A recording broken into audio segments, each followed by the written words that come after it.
It's how are you all? Hope you all are good at your home. I am Urdu teacher and it's your Urdu copy now. Open your copy. Students, आप सबको याद होगा कि last video में हमने पढ़ा था हुरूफ जोड़िए और आज हम पढ़ेंगे हुरूफ तोड़िए। जैसे मैंने आपको हुरूफ जोड़ना सिखाए थे इसी तरह आज हम हुरूफ तोड़ना सिखाएंगे। तो हुरूफ कैसे तोड़ेंगे? सबसे पहला लफ्ज़ हमें देखिए क्या लिखा हुआ है यहाँ पर, सेब। तो ये बताएं मुझे सेब में सबसे पहला लफ्ज़ कौन सा आता है, कौन सा हुर्फ आता है सेब में सबसे पहला हुर्फ कौन सा है? ये सेब।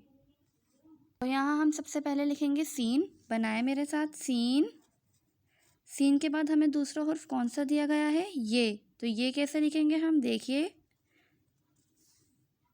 सीन, सीन के बाद ये। और अब हमें तीसरा हुर्फ कौन सा दिया गया है सेब में? बे। तो अब हम यहाँ लिखेंगे बे।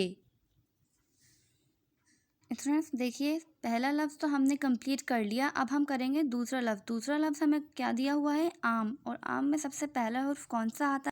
अलिफ मद्दा। अलिफ मद्दा किसी से जुड़ नहीं सकता क्योंकि ये अलग ही लिखते हैं, इसलिए हम इसे अलग ही लिखेंगे। और दूसरा हुर्फ हमारे पास मीम है तो हम मीम भी ऐसे ही लिख देंगे क्योंकि आगे हमारे पास कोई हुर्फ ऐसा नहीं जिससे हम मीम को मिलाकर लिख सकें। ओके स्टूडेंट्स, बाकी की तीन आप ये खुद करेंगे। अपना ख्याल रखिए। अल्लाह हाफिज़।